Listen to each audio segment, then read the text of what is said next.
Got open man. DJ Moore. End zone. Touchdown. Touchdown Bears. I am Jeff Joniak. Blitz is on. Down he goes. Brisker. What was it like playing for Coach Ditka? I don't want to answer any questions like that. Pressure coming. He's in big trouble. Down he goes. Montez Sweat.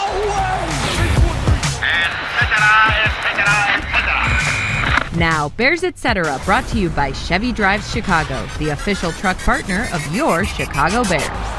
Building towards a showdown with Mike Tomlin's Pittsburgh Steelers in Week 12, Sunday at noon at Soldier Field with Super Bowl winning Bears guard Tom Thayer. I'm Jeff Joniak. We discussed today on episode 188 of the Bears Etc. podcast. And this episode of Bears Etc. is brought to you by ChevyDriveChicago.com, the official truck of your Chicago Bears. Coming up, we visit with Chicago sports legend, the Chicago Blackhawk great Chris Chelios. Tom, we always start with the injury report. Jaquan Brisker, Kevin Byard for rest, Tremaine Edmonds, TJ Edwards on the way back, Noah Sewell with an elbow, limited for Drew Dahlman, who has a sore knee, Darnell Wright with a sore pec, along with Kyler Gordon's window to return opening, Jalen Johnson on his rehab as well. So what do you make out of this early week injury report?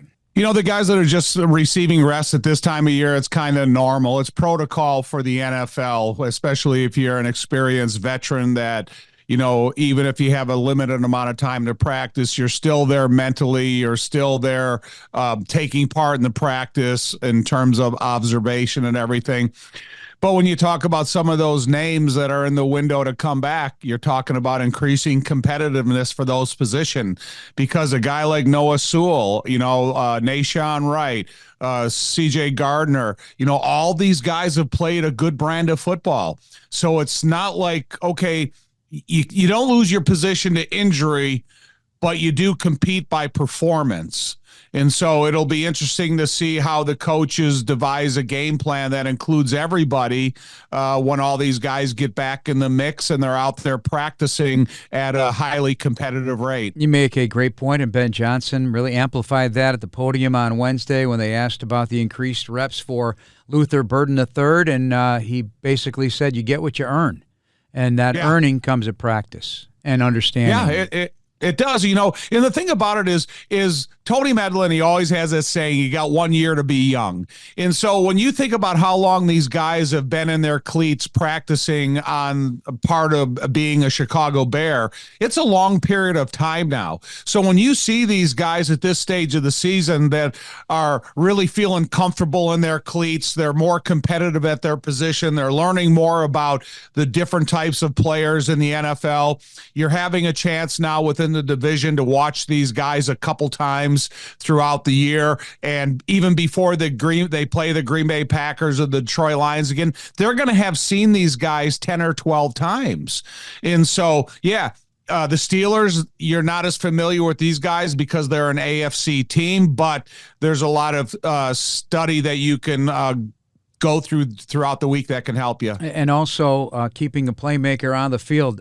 As regards C.J. Gardner-Johnson, Ben Johnson not shying away from what he's contributed here in the past couple of weeks. It's been impressive. 3 sacks, forced fumble recovery, also just being around the football and doing what he does as a nickel player. So, you know, they're going to find room for everybody because Dennis Allen is a creative defensive coordinator. He likes multiple personnel groupings, and I'm sure he's got something clever up his sleeve. You know, and Gardner Johnson, he's a super confident guy, and your confidence kind of oozes out of you when you're inside the locker room. And sometimes guys feed off of that. And so if you have a guy that's a little bit, shows his confidence, sometimes that can bring a guy out of his shell. And so, like I said, we've always disliked him when he was playing against us, but I like him when he's playing for us. Cruz Blanca, introducing Cruz Blanca, a line of Mexican-American premium cervezas. Celebrate responsibly, Chicago. So where are you in the camp of Aaron Rodgers playing or not playing? I really don't care, honestly. I think when you look at the big picture, this is not the Aaron Rodgerses. This is the Pittsburgh Steelers. Yeah. And I'm more concerned about Mike Tomlin being on the sideline than I am Aaron Rodgers being in the game, because these guys feed off of Tomlin. But I have all the respect in the world for Aaron Rodgers. He's a no doubt Hall of Famer. But, he is 41 years old, and you have to look at the reality of the sport. He's still accurate, but I don't know if he still has the same escapability. If he does have a bad left wrist, then we're going to have to pay attention to how is he taking snaps. Is he trying to take it mostly into his right hand if he's under center, or will he spend a majority of the time in shotgun? So there's little details like that you're going to have to look at as well. And then you still have Metcalf, and you still have the other guys that we were talking about that they have on this team. So we'll see how it all unfolds on Sunday. Yeah, not to the tight ends, the backs are, they may not be averaging a yard per carry, but they do pick up a bunch of first downs, both by ground and by air. Jalen Warren, though, a little banged up. I didn't see their injury report just yet. Kenneth Gainwell, the rookie Caleb Johnson, not really a factor at this point, not getting any snaps at the running back position, the rookie out of Iowa. But Mike Tomlin, though, as you said, that guy has been impressive, and he's always going to have his team ready to play, no matter what. And you got to respect what they're doing at the defensive position, taking the ball away. Not as high as the Bears, but they're doing a lot of damage. Yeah, so both sides of the ball. When you look at the offensive side of the ball, Mason Rudolph, man, he's 6'5", 235. He's an 8-year player, and he's desperate. And so when you look at what they have, expectations of himself and what the team has for him. When you're a desperate quarterback and you're willing to run the ball, then I think that's kind of a scary element as well. Well, they've been there before, because in 2023, he led them to 3 straight wins. They went to the AFC playoffs before they was finally stopped. But he rallied that team coming off the bench, and look out, right? He, like you said, desperate. And this team is fed by Watt and the rest of the crew on defense. This is where the Steelers' reputation is at this stage of this team, the present time. This is not an offensively led football team. This is a defensive led football team. So I think you have to have concerns on that side of the ball as well. They play a 3-4, but they'll throw a lot of different bodies up there. What do you think of their front seven and how they get the job done? They do get a lot of pressures. They blitzed a fair amount. It's not the Minnesota type of blitz. They like to get there with their own pressure on the edges, and they can. But overall, what do you think of what they're doing? It's a majority of the game up front, especially in pass, it's going to be a 5-on-4 game. It's going to be the 5 offensive linemen against their 4 rushers. And like you said, they are not a blitzing team that has a reputation where they're always bringing exotic 5- and 6-man blitzes. They believe they have the strength to get the push up the middle with 95 and 97, and then they feel that they have clever and talented outside rushers. And Ben brought it up in his press conference that they have a first step. So the offensive tackles will have their work cut out for them, but there always should be an uncovered offensive lineman that has, as you say, it's got to be looking for work. Yeah, exactly. Good news, Chicago United Airlines is getting brand new planes with all the bells and whistles like Bluetooth connectivity, screens at every seat, and room for everyone's roller bag. United, proud to fly the Chicago Bears, and you too. I don't know if you got a chance to listen to Caleb Williams today, but I was really intrigued by what he had to say, something that Ben Johnson had told the team about the one game at a time approach. You can't win 25 games in one day, but you can win one game 25 times.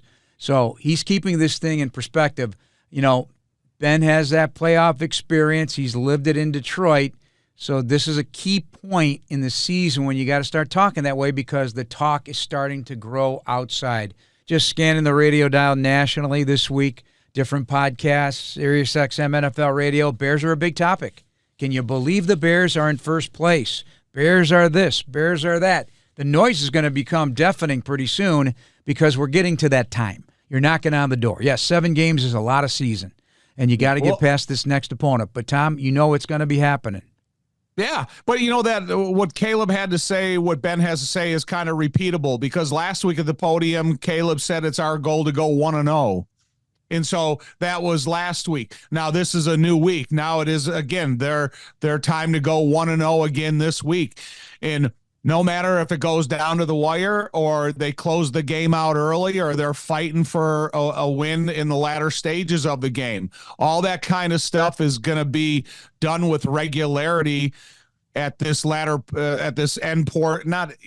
the middle end portion of the season, because they got some great opponents week in and week out. I was thinking about the rest of the season and every opponent. We could write a paragraph storyline for every one of these games throughout till the end of the season. And whether it's the Steelers or, the Green Bay or Detroit at the end, or the 49ers or Cleveland and Myles Garrett, there is something Eagles to write about every game. Don't forget the Eagles. No, I know. I guess I skipped over them because my point was drawing out. But there is a paragraph storyline about every game. There really is. I think it's an outstanding end of season schedule, just to whet our appetite for drama.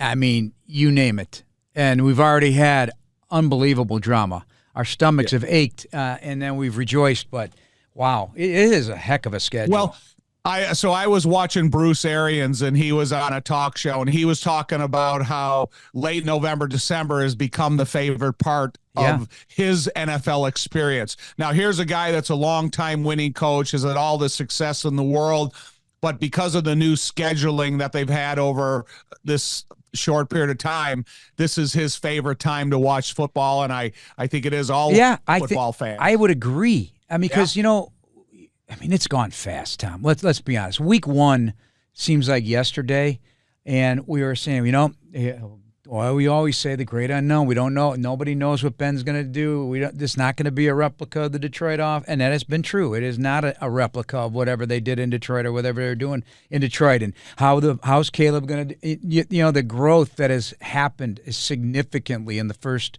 11 weeks as we head here into week 12. Injuries that claim people that you thought you were facing and you're not going to face, and maybe even impacting this weekend as regards Aaron Rodgers. So each week is its own story. It's like a book. It is a 17-chapter book, and you hope you get to the 18th chapter in the end and go to the playoffs. And each story is unique. That's what it's become. Yeah, and that's the great thing about it, because my sister and I were sitting there talking about how the weeks go by so fast. They really do. And I've always been taught never to wish time away, and I still don't. But it's hard because they go so fast. It's Thursday tomorrow. I know. This NFL week is starting tomorrow night. I know. Then next thing you know, here it is. Yeah, and we got a short week next week, so we'll be leaving on Thursday for a Friday matchup in Philadelphia. One at a time, Tom, one at a time. Hey, Bears fans, Steinhoffels is a proud partner of the Chicago Bears this Bears season. Steinhoffels is partnering with Special Spaces Illinois to create dream bedrooms for children battling cancer. For every false start caused by the Bears defense during a home game, Steinhoffels will donate $1,000 to Special Spaces Illinois. Shop in store and online at steinhoffels.com. Just a note real quick before we turn it over to Chris Chelios.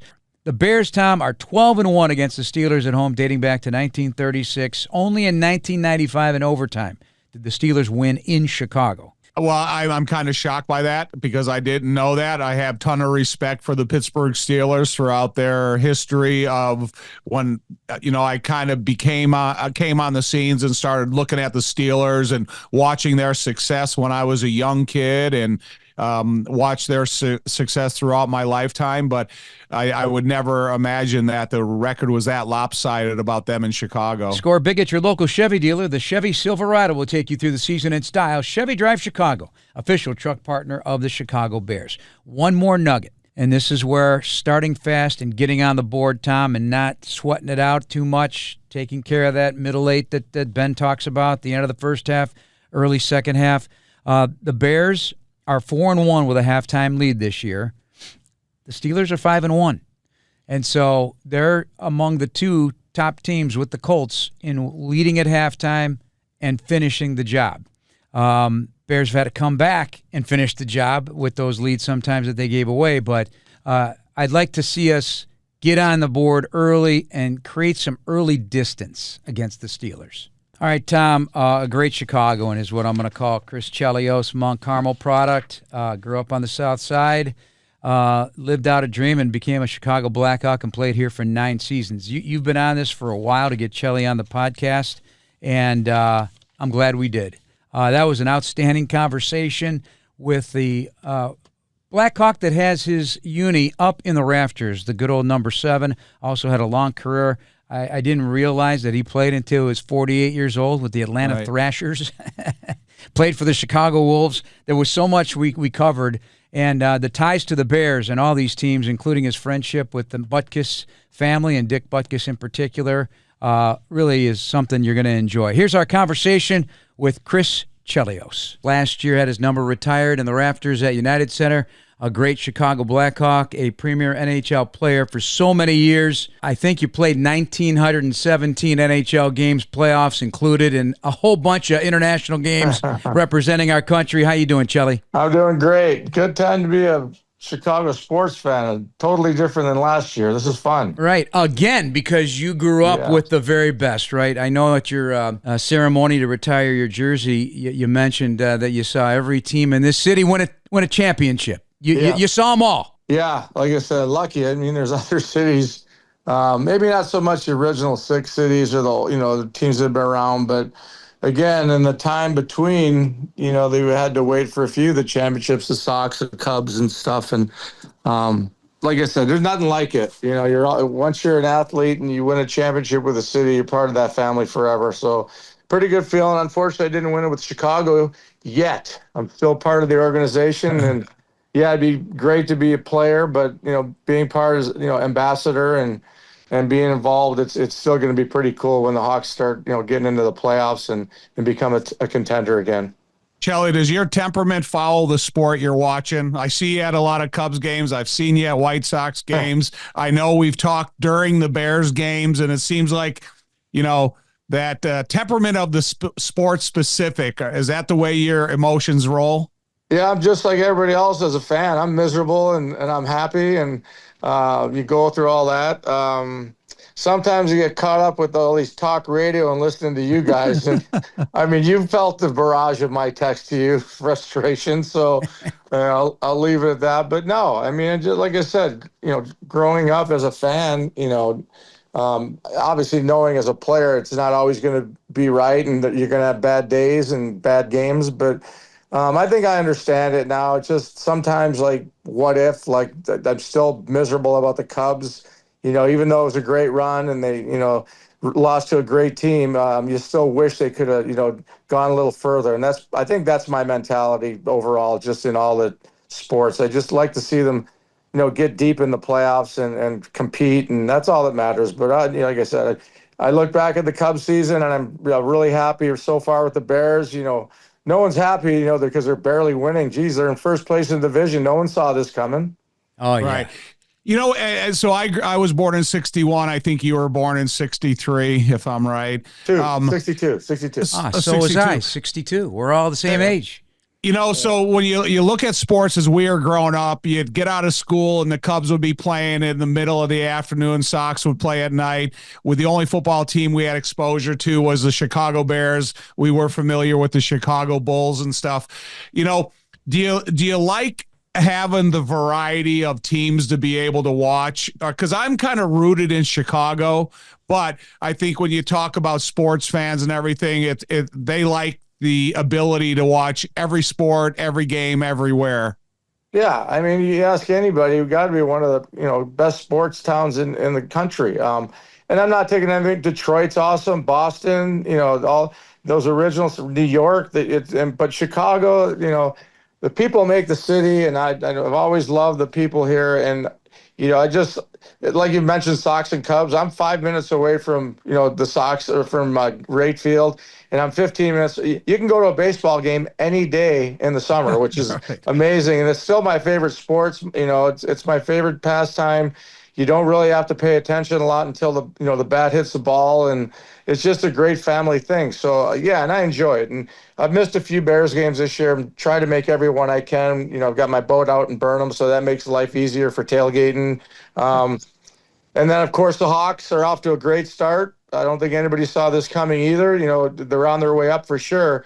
But to watch Connor Bedard and kind of like that transition they made in the 2010, 2000 when they won the Cups with Kane, Seabrook and Keith and that group of guys. It's exciting. And as a Chicago fan, like you mentioned, it's just a great sports town. And now the teams are competitive. The Bulls went on a good start, had a little bit of a hiccup, but they had a big game last night. They won. Chelly, when did your Bears fandom begin? Oh, that's easy. I'm lucky enough that I remember watching Dick Butkus, Doug Buffon, Bradovich, that era, Bobby Douglas. That's my memories of the Bears. And who didn't like the Bears defense, the monsters of the Midway? That's what really was their MO, right? And I unfortunately never got a chance to see Gale Sayers' career cut short, but a lot of film. But man, there were some great memories of those late 60s, early 70s. And then eventually I'd moved from Chicago to California and kind of lost track of all the sports. And that was like 76. But as a kid, those are my fondest memories of the Bears. And you had the temperament to be a football player. Honestly, you played hockey with vengeance. That's the best way to describe it. You were a joy to watch. And was it a sport you ever tried? I mean, I love baseball. I played baseball in the summers and, hockey in the winters. So there was no conflict in the schedules. I tried football for about 3 weeks, and I was a really small kid. I was, youngest in my class, and I didn't grow till after out of high school. So, I mean, I knew I had no chance in football. I could, that was a pipe dream, but I still love football. And going back to that, like Dick Butkus was my idol, like my favorite player. It wasn't Bobby Hollow. Every kid in the South Side wanted to be Dick Butkus and rip someone's head off. That was, that was just the norm. So we actually had a game called Dick Butkus football, and basically you throw the ball to a guy and everybody goes after him, and when he's down, he's got to let the ball go and the next guy takes it. So, definitely that was the character of a lot of the people on the South Side, and Dick Butkus was a big reason for that. Chelly, when I watch hockey, I basically follow the puck. I don't know hockey well enough to know how to pre-watch it or pre-think it. In football, I look at the down and distance, I look at the time on the clock, I look at the balance of the stances, and there's a lot of things that I look at before the ball's ever snapped. If you were going to teach me one thing to look at watching hockey, what would it be? But I also want to know, where do your eyes gravitate towards when you're watching football? Yeah, it all depends, I guess, where you're sitting. Now, to me, football, no question, is to me, it's a better TV sport because the option of the replays and the speed of the game, and they capture everybody on the field, as opposed to hockey. It's almost near impossible to make that a great TV sport unless you understand the game first. So if you're at a game, sitting down low, you appreciate the speed. If you're sitting up higher, you can actually see everything developing somewhat like a football game. And when the plays develop, it's just always better. That's why the scouts, sit up high in the press box, because you can see more of the play developing. You anticipate where that puck's going, and it gives you a better idea of the game itself. But you don't get that. You don't understand the speed that it's involved in hockey as opposed to football. It's a whole different pace, and it's really hard to learn hockey on TV. So when you take possession of the puck and you're going to bring it up to the opponent's net, is there a play that's developing like there obviously is in football? You call a play in the huddle, everybody's got a specific assignment, and then you follow through according to the cadence of the quarterback. So you're bringing the puck up the ice. Is there a play that has already been called? No, I mean, for the power plays, when you have a man advantage, yeah, they make up plays, same as penalty killing, like the special teams. But as far as 5-on-5, that's, each player is different. Guys that are on the third and fourth line, they know their, roles, getting pucks deep, not a skilled game. And then you look at the top two lines, they're allowed the ability, the coaches give that luxury of a little bit of a longer leash and making plays. So that's where a player's vision comes in, and that's their gift of their skill level that some players just don't have. They have that vision of what's happening, what's about to happen. They know where guys are on the ice, just like a quarterback. A great quarterback knows where the guys are on the field, or a great defensive player who can just anticipate where that ball's going. Chelly, you're widely known for how you took care of yourself, your unique training habits, the sauna. I'm sure you're already gone today, have you? I don't know. Yeah. You hit the sauna. Yeah. I've done a lot already today. Yeah. Yeah. Played pickleball, sauna. Yeah, we'll get to worked pickleball out. later, but I got to ask you because you played until age 48. Is that correct? You were on the ice until age 48, which is unthinkable. It's the most conditioned athlete is a hockey player. With all due respect to all athletes, it's grueling. It's long seasons. But if I'm not mistaken, I remember something said about you watching a Walter Payton training documentary or a documentary that clicked it for you that you had to take it to a different level. Tell me that story and what was it about WP that made you change maybe your approach to getting ready for your sports? Yeah, I mean, everything you heard about him, he was as strong as any defensive player when it came in the weight room. And the one thing, and you correct me if I'm wrong, is the sand dunes. I'd heard that he ran up sand dunes. And I was living in California, and that was easy. The mountains there, the dirt hills, and then obviously here you go down to Indiana, and they got the dunes down there. So that's something I took to heart, was running upstairs and running up dunes. And I mean, there's no stronger player than Walter Payton. What a great, again, we talk about icons and how lucky we were to see him play for the Bears and win the Super Bowl. So there's two athletes that I admired and kind of mirrored them. And Walter was one of them. And then Michael Jordan, obviously, his work ethic and, one of the first, for me anyway, athletes I've ever heard of getting a personal trainer. And that's exactly why I did that in the early 90s. And that really had a big bearing on, my longevity. What were your interactions with the 85 Bears as they moved on? They were still, owned this town for quite some time. Got to know your good friend there, Tom Thayer. You were always out and about. You've got more friends than anybody I know. Well, I mentioned that I had left Chicago in the 70s. I finished my last 2 years of high school out to Chicago. Then I was up in Canada, for 9 years between Moose Jaw and Montreal Canadiens. But I watched the 85 Bears win on TV in Montreal. And then I get traded to Chicago in 90. And these guys are all around still, all Otis and, McMichael and Hampton, all these guys, and they're all making money playing guitars and doing appearances. and I just was lucky enough to get to know them. First interaction was at a golf tournament, Dick Buckus' golf tournament down on the south side. I think it was Harborside. Tom, maybe correct me. Yep. And that's really the first time that I had an opportunity to meet those guys and then exchange numbers. And, Obradovich was part of that group. And I watched the guys from the 60s lining up with the guys from that 85 team. And they were, believe it or not, they're every bit as big as those guys still, which is crazy. They still all had their girth and they're all thick. It was just an amazing sight to see those guys lining up for that photo. But yeah, it was a great run. And then obviously the early 90s, with MJ, the Bulls, we got to the finals. It was just pretty magical times for Chicago. And, a lot of the Bears stuck around after that because they were so, loved by the city.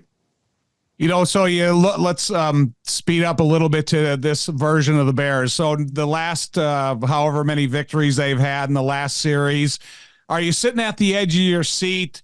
Because like me, I'm sitting at the edge of my seat and I can't relax until the final gun goes off and they've won the game. So are you going through that same emotional up and downs that we all are? Well, when they gave away the lead that last game, I hate to be a bad fan, but I was so pissed. I was at the Chicago Wolves game. I turned the TV off. And then my son come up to me 2 minutes later. He goes, they came back and win. I thought he was messing with me. So now I'm pissed that I missed it live and it didn't get to experience that excitement. So I'll never do that again. Like I was just here we go again. But I don't know why I'm complaining because they won the last two games before that the same way. So, good for them. I just, like I said, sometimes I should know better because I played the game and, but sometimes my emotions get the best of me. But like I said, it's been a fun year watching so far, and it's great. And everybody talks about we don't want to be a team that just gets in the playoffs. Well, that's a bunch of crap because right. My second year in the league in Montreal at 86, we were barely made it to the playoffs, and all it took was a hot goalie and a few other guys to get our confidence, and we ended up winning the cup. So I believe anytime you make the playoffs, you got a chance to go all the way. I don't care what anybody says. Chelly, the emotional support of the fans of Chicago, and whether you're at a Cubs game, you're surrounded by them, or you're at a Blackhawks game as a player. So we're in a restaurant in Minnesota on Saturday night. it's filled with Chicago people. I mean, there's tables of 25. There's separate rooms that are rented by all Chicago fans. That whole Chicago support that we've been able to be blessed with by living here and playing here. It's kind of unlike other cities that we played in, been to, and, when watch the Chicago support show up. Yeah, they got such a great following in the Bears. And I don't care whether, the Hawks are in first or the Bulls are. This is still a Bears town. It's great, the following they have. And I think of this tailgate I go to before the games on the south side on Wabash. I don't know his full name. His name is Boots, and he's the most well-liked guy.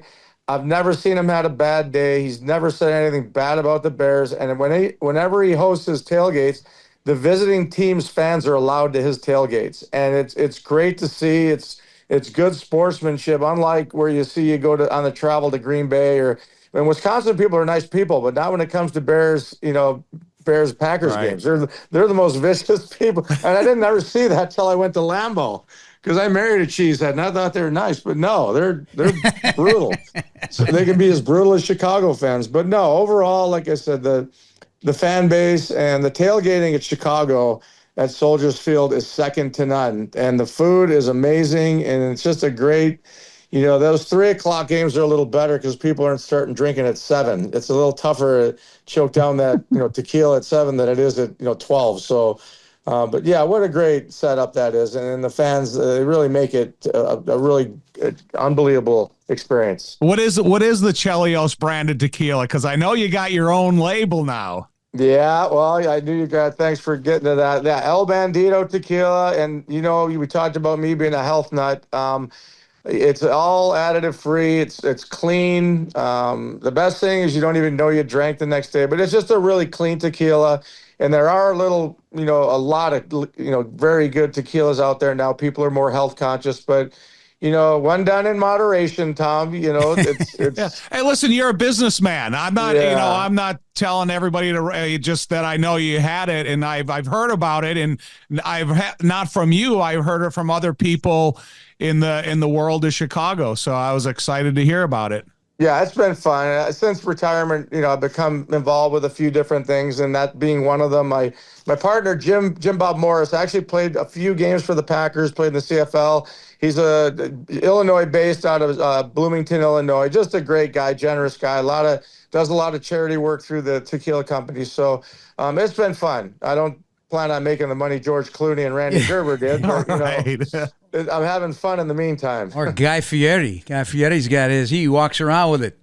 Oh boy. Yeah. And have you tried Tommy's new beer? I have not. I wasn't aware of that, Tommy. It's a 5.7 golden ale. Okay. We'll get together and I'll bring mine, you bring yours, and all right. We'll have a celebratory Chicago sports theme party. Yeah, sounds good. You're a little bit like the Pied Piper. You draw people in. Were you that way as a player as well? Because I'm certain, in this word that's thrown around a lot, culture, that you were a culture setter as well wherever you've gone. And do you feel that way a little bit? I mean, not in the beginning. Obviously as a rookie, you don't say too much, but I was lucky enough in Montreal to learn from the best, like Bob Gainey, Larry Robinson. So as you get to be a veteran, and I was named assistant first and then captain.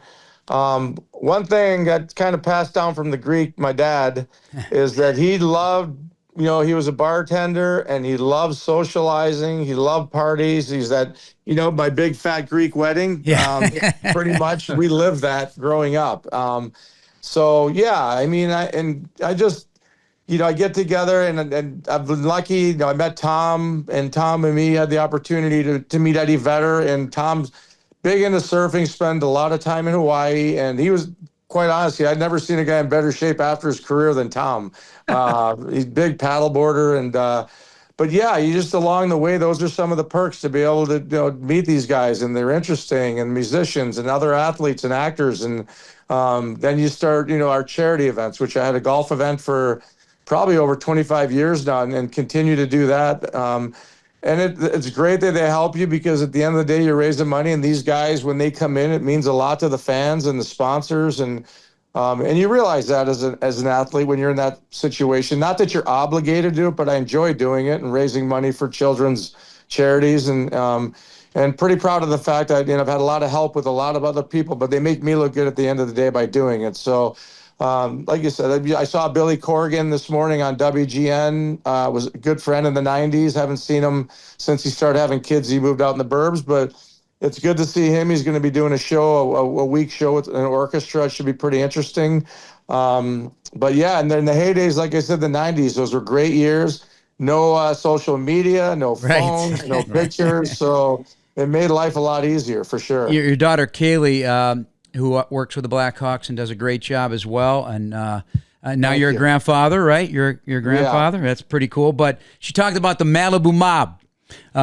So I was impressed with Tom telling me he sat at the table with Frank Sinatra. He knows all these superstars and musicians, including Eddie, which I had a chance to meet because of Tommy. Movie stars galore out there. Did you just find it easy to rub shoulders with all walks of life? And why do you think that is? Quite honestly, those guys out there, a lot of them had kids, like John McEnroe, D.B. Sweeney was one of the guys. John Cusack didn't have any children at the time, but our kids were going to the camps in Malibu, whether it was tennis, volleyball, swimming, and that's how we kind of got to know each other. Malibu's small. There's only, a handful of restaurants that, you frequent, and most of the time, other than weekends, you're going out with these guys, and we developed this. Tony Danza was the leader of the pack back in the day, and we just enjoyed happy hours and dinners. And Malibu's, you're in bed by 9:30 because there's no nightlife there. But it was just great times. I spent, over 25 years in Malibu,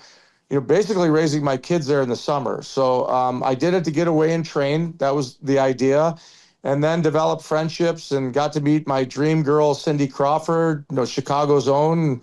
So that was kind of cool. And, they say sometimes you don't want to meet your heroes because they let you down. But, she was amazing. And Dick Butkus, same thing.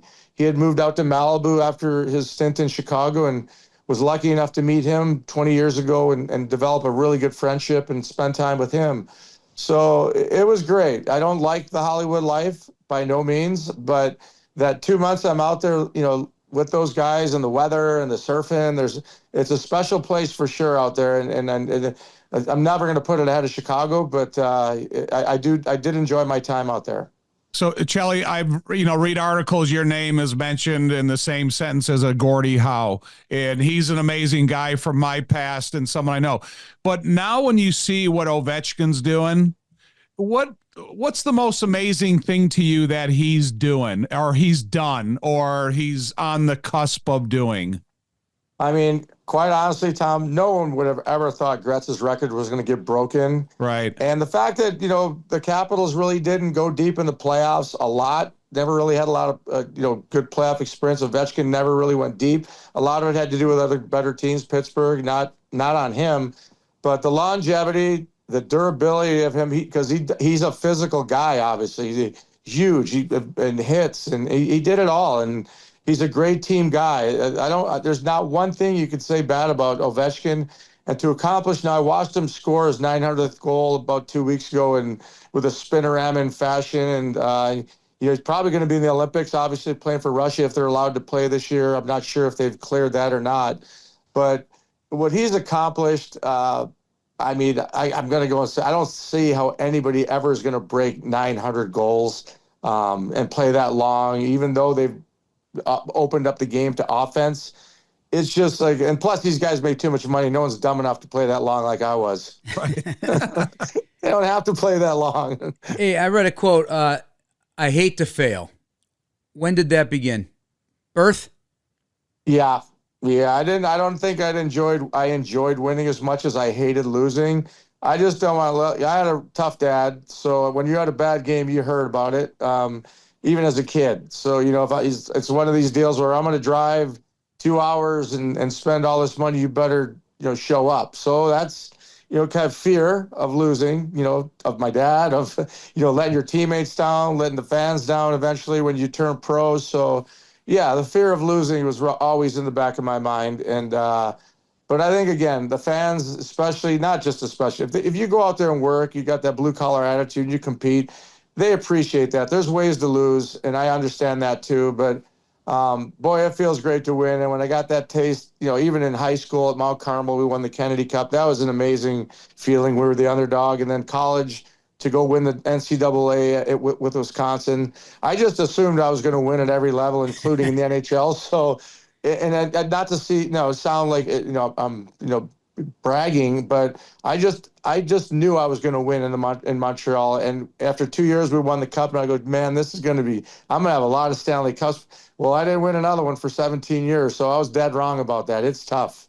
Chelly, I started every game for 8 years for Mike Ditka, but every single day I walked in the facility, I walked in there with the fear of losing my job because of the way Mike Ditka handled things. Did you ever have a coach throughout the length of your career that kind of instilled, you got the work ethic, but also the fear of not accomplishing what he wanted you to? I mean, I didn't run into that. I mean, when you're going to play as long as I did, you're going to run into some coach that doesn't favor you. And obviously that coach was Mike Babcock in Detroit. And we had history, going back to when we were 18 years old. But I think for me, the one thing that motivated me mostly, Tom, was not the fear of losing my job, was that someday it was going to end. Right. I was lucky enough to play as long as I did, but I never took it for granted from day one that I wanted to stay here and play as long as I could. So no complaining. When my role got demoted to a fifth and sixth defenseman to kind of mentor the young rookies, I had no ego. I had no problem with that. I just wanted to stay in the NHL. And towards the end, it got to the point where you're 47, 48, then I'm like, all the pressure's off, right? If I get another year, awesome. If I don't, I accomplished a lot more than I thought I ever would, including thinking I was ever going to be in the NHL. So, and quite honestly, had we won the Cup the year we lost to Pittsburgh in the finals in 2009, I believe, I had a deal with the general manager that he would assign me another year. So kind of glad I didn't, because we mentioned Gordie Howe. I don't put myself in the same sentence as Gordie Howe. I would have beat him for the record, for NHL seasons, and I didn't want to beat him. I'm happy that I'm the most American player that ever accomplished that feat. Right. Did you ever consider coaching? I did, but I missed that window because I played that 10 years. I should have retired at 38, but at that time I was still at the top of my game and almost won the Norris Trophy, won 2 more cups. So I believe, for me, I missed that window between 38, 48, where guys generally make that transition. And then I got spoiled. All 4 of my kids played Division I, college sports. The boys played at Michigan State together. The girls played lacrosse at Northwestern. And all the time that I missed as their, kids and childhood, all the events I missed, I made up for it. Once I started going to those games, I said, I can't go backwards. And that made up my mind for coaching. I've been lucky enough. I coached a couple Olympics, some World Juniors, and I'm content with 2-week tournaments. But there's no way I'd get back in that grind of traveling. And, it's tough, especially with the kids. And now I got grandkids, and they're skating. So I'm in the rink with shorts and rental skates and trying to show them how to do this hockey thing. It's going to keep you young, that's for sure. The bobsled team. When you think of everything that you've accomplished, how long you played, and then you go work out for the Greek team, right? For the bobsled? Yeah. How was that? Well, it was one of those lockout years. We were locked out. I'd met these guys in the previous Olympics, and they asked me, they called me when they saw we were locked out, and they asked me if I wanted to be on the team and help them compete for the World Championships. And I'm like, why not? I'll raise some money for them. And they didn't have their own sled. They were borrowing equipment, the sled, everything. So I thought it'd be fun. So I went to Calgary for the first competition. And we were on our head more than we were on the sled. That we flipped. And I was just thinking, what the hell am I doing? Greeks shouldn't be bobsledding anyway in the first place. But I love, a challenge. And trust me, these guys train. Most of the guys came from track. You got to have strong legs, obviously, for the start and the push in bobsledding, which I did have. But it got to the point where, I'm going, okay, enough of this, but it was fun. I went to Lake Placid. I went to Calgary. We were in 2 world tournaments, I guess you'd call them. It was fun. And my goal, Tom, actually, and you know him too, Laird Hamilton. Yeah. His mother's dream was for him to be in the Olympics, and Laird is Greek, so is on his father's side. So the goal was to get Laird in there, but we went to Lake Placid and Laird got banged up. He's an individual guy. He's a lone wolf. So Right. he should have done like the skeleton or something else and tried to do that because he didn't like being in the third and fourth spot in that sled. So after one run, he quit. He was done. All right. You got one more shot, though. You got one more shot at Olympics. One day, You're going to be a pickleball Olympian. This is my guess. Tell me your love of pickleball now. It's firing up those competitive juices. Everybody's playing it. You think it's going to be an Olympic sport one day. How about you get your ass in the Olympics as a U.S. pickleball star? It's not possible. Father time has caught up to me. I'll be the first one to admit it. But I got involved with a fellow Kyle friend in a pickleball paddle company, CPX. And it's been great. I played with him this morning. I don't play as much as I want to because of the schedule, but maybe coaching. How's that? Yeah, that's maybe I'll fine. get into coaching. I'll be the John McEnroe of pickleball. How's that? That Just sounds get involved good. with that. That sounds good. Well, a famous number 7, just like a famous number 7 in Chicago Bears history, of course, Papa Bear, George Halas. Chris, thank you so much for your time, man. Yeah, you bet, you guys. Thank you. Thank you, Chelly. It was awesome. Kind of a remarkable life for Chris Chelios, and you got to know him in different ways. I always remember that you always would go to Stanley's. That no longer exists. And you always say, I saw Chelly at Stanley's, saw so-and-so at Stanley's, saw Eddie Vedder at Stanley's. And the few times that I was there and had a chance to see him, people were surrounding him at all times. Dearly departed Donnie Cruz owned Stanley's, and there was a lot of entertainers and athletes that always went in there. But I knew Chelios since high school, and I got to know him better along the way. And the thing I admire about Chelly so much is he's such a Chicago sports fan. Yeah. And probably at the top of the heap, other than hockey, is the Bears. And throughout games, I will get text messages from him of things that he's unhappy about, things he's excited about. So I always said, we got to get him on the podcast because the Bears mean a lot to him. And he goes to the games, every one he can possibly get to. So I thought it would really fun, to get some of these Chicago athletes that are Bear lovers to get involved in the podcast. I really enjoy when you get some of these guys from other sports because you're interviewing them and talking to them as a fellow professional athlete. But sometimes the questions I would never have thought of because only you guys live in that space, the preparation, the how do you get there, what you have to overcome, how do you sustain, how do you survive. And there seems to be a common theme with the great ones, those of you who lasted a good long time, and I would say a good long time should be 10 years or more, right? If you can survive that long, stay healthy. And this guy did it for, 24 years? Unbelievable on a sport that was so demanding. But you professional athletes are a unique breed. That's why you're the 1% of the 1%. It has to have the size, the speed, the strength, the desire, though, some luck, and hopefully you survive the injury bug to have a long career and then in the end win, which both of you did. Yeah, and two is I think we both love the communities that we were raised in. We had great families that were blue collar families that raised us right, and I think our families were an enormous influence on where we wanted to go and our sustainability. I've heard it said by actually it was Peyton Manning the other night. I dipped into the Manning cast. They had former President Bush on, and I thought that was entertaining. He said that he was one of his white whales. A white whale is somebody you're trying to get, you just can't get on the show. Do you have a white whale for our show? Do you have a white whale for Bears, etc. that you're dying to talk to? Well, I would have to think about. I met George Bush Sr. And I met his father when he was president, and I saw a still shot of him on their show. But I'd need a little bit of time. I know. Think about I'm just saying that's what I'm asking. Give me a white whale. That would be kind of fun. How do you tell a cashier you're a Bears fan without telling them you're a Bears fan? With the Chicago Bears PNC Bank Visa debit card, which gets you exclusive discounts on Bears merchandise. Find out more at pnc.com/BearsCard. And Sunday's game against Pittsburgh is brought to you by Jewel Osco, the official grocery store of your Chicago Bears. Coming up, we've got Bears Weekly on Thursday night. Check that out on ESPN 1000. And then also Bears Game Day Live on Fox Our player profile this week will be Javon Dexter Sr., so we'll have him on our show as well. So thanks for listening. You have a white whale? I'd have to think about it as well. All right. Michael Jordan wouldn't be bad. He'll never do it. That's a big fish. But you guys are friends. You got his number. That's going to do it for us, Big Time. I'm Jeff Joniak. Thanks for listening, everybody. Please subscribe now on the Chicago Bears official app, Apple, Spotify, YouTube, or wherever you get your podcast. Bear down, everybody.